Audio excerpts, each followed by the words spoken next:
Nous sommes en guerre. La France est en guerre. Les actes commis vendredi soir à Paris et près du Stade de France sont des actes de guerre. Bonjour mes amis, il est dimanche 18 octobre 2020 et je vais commencer donc cette petite vidéo par vous lire quelques notes parues dans Libération. Samuel Paty, le professeur d'histoire géo assassiné vendredi, était apparemment une innocente blague. Charlotte, 13 ans, raconte combien il pouvait faire rire en classe. Il était trop drôle. Par exemple, quand il voyait que l'on s'endormait un peu, il disait d'un coup « Kinder Bueno » assez fort. Forcément, on se réveillait. Et Samuel Paty reprenait son cours. D'autres fois, il criait « Allez hop, tout sur les PC !» En fait, non, je blague.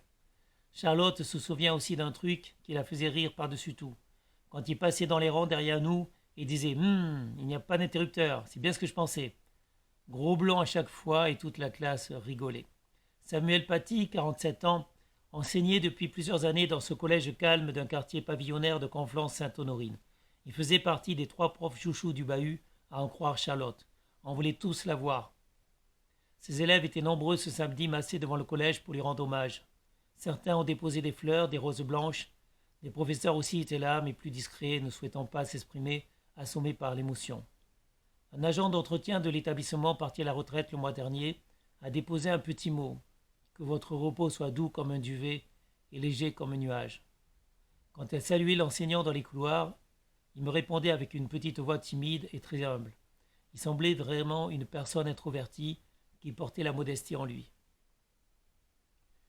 Samuel Paty a fait ses études à l'Université Lumière à Lyon 2, puis à l'UFM de Lyon. C'était au début des années 90.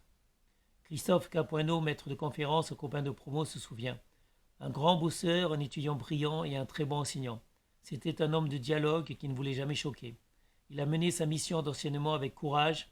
En 1997, son CAPES d'histoire géo en poche, il atterrit comme beaucoup de jeunes profs en région parisienne. Il fera entre autres un passage à Torcy en Seine-et-Marne. Tous les élèves à qui nous avons parlé emploient les mêmes mots pour le décrire. Monsieur Paty, il était drôle et gentil. Même ceux qui n'aimaient pas l'école étaient attentifs avec lui, assure Ilyes. Il ajoute, et sans doute l'un des plus beaux compliments pour un enseignant, Monsieur Paty donnait envie d'apprendre. Jean-Philippe, aujourd'hui en classe de seconde, il soignait ses approches, dressait des ponts entre les différentes matières, montrant les évolutions de l'histoire, des idées, les ancrant dans le contexte de l'époque. Il crée toujours des moments de débat, ne les orientant jamais vers une quelconque partie. Ses cours étaient plutôt détendus. On parlait un peu, mais pas trop, dixit Charlotte. Comme on l'aimait bien, on n'avait pas envie de faire les foufous. Il était hyper gentil et ouvert, mais il ne se faisait pas marcher dessus. S'il fallait mettre une heure de colle ou appeler les parents, il le faisait. Quand il voulait dire quelque chose, il le disait, ajoute Enzo, un élève de 4e. Ludovic, un autre 4e, se souvient qu'il portait tout le temps des chemises et des jeans. Enzo en parle direct lui aussi. Il portait toujours une chemise, toujours. Ça nous faisait rire. Une seule photo de lui circule en boucle sur les réseaux sociaux ce samedi.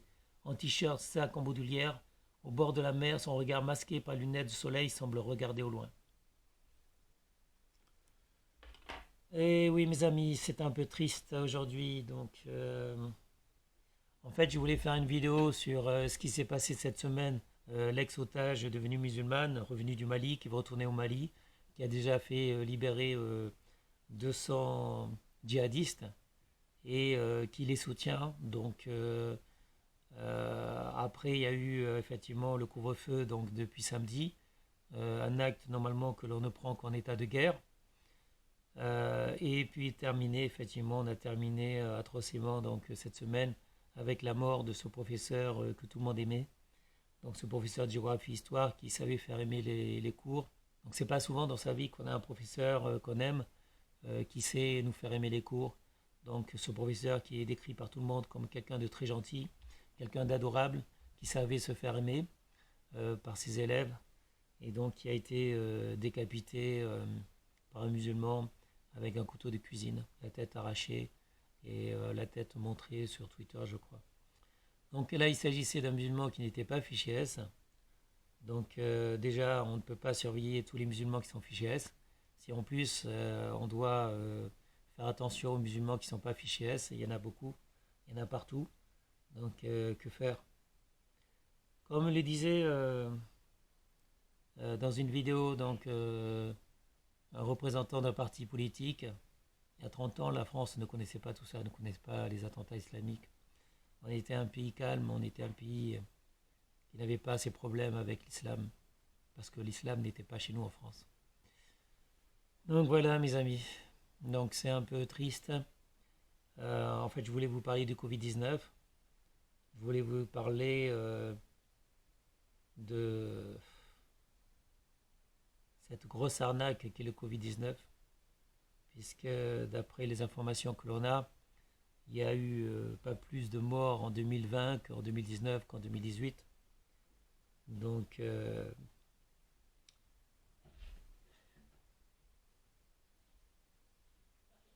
ouais, je me filme aussi.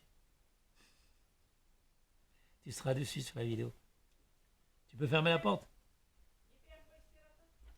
Ok, attends, laisse-moi dire au revoir. Bon, mes amis, je vais vous mettre des captures vidéo, je vais vous mettre des liens, parce que ce que je voudrais en fait, c'est que vous réfléchissez, mes amis. Je veux que vous réfléchissez, je vais vous donner des liens pour réfléchir, à ne pas écouter trop ce que l'on vous dit. Le gouvernement vous ment. Le gouvernement vous ment et depuis longtemps. Le gouvernement agit pour sa propre cause, non pas pour la cause du peuple, non pas pour la cause de la France. Donc ce n'est pas la France, ce n'est pas les intérêts de la France que le gouvernement défend, c'est ses intérêts à lui. Les intérêts d'un ordre mondial dont le peuple français est exclu. Donc je vais vous mettre les liens, je vais vous demander de réfléchir un peu, d'ouvrir un peu vos yeux, d'arrêter de croire tout ce qu'on vous dit et de chercher par vous-même la vérité.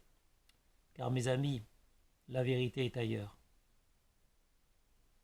Sur ce, mes amis, je vous souhaite une bonne journée et je vous dis à bientôt pour une prochaine vidéo.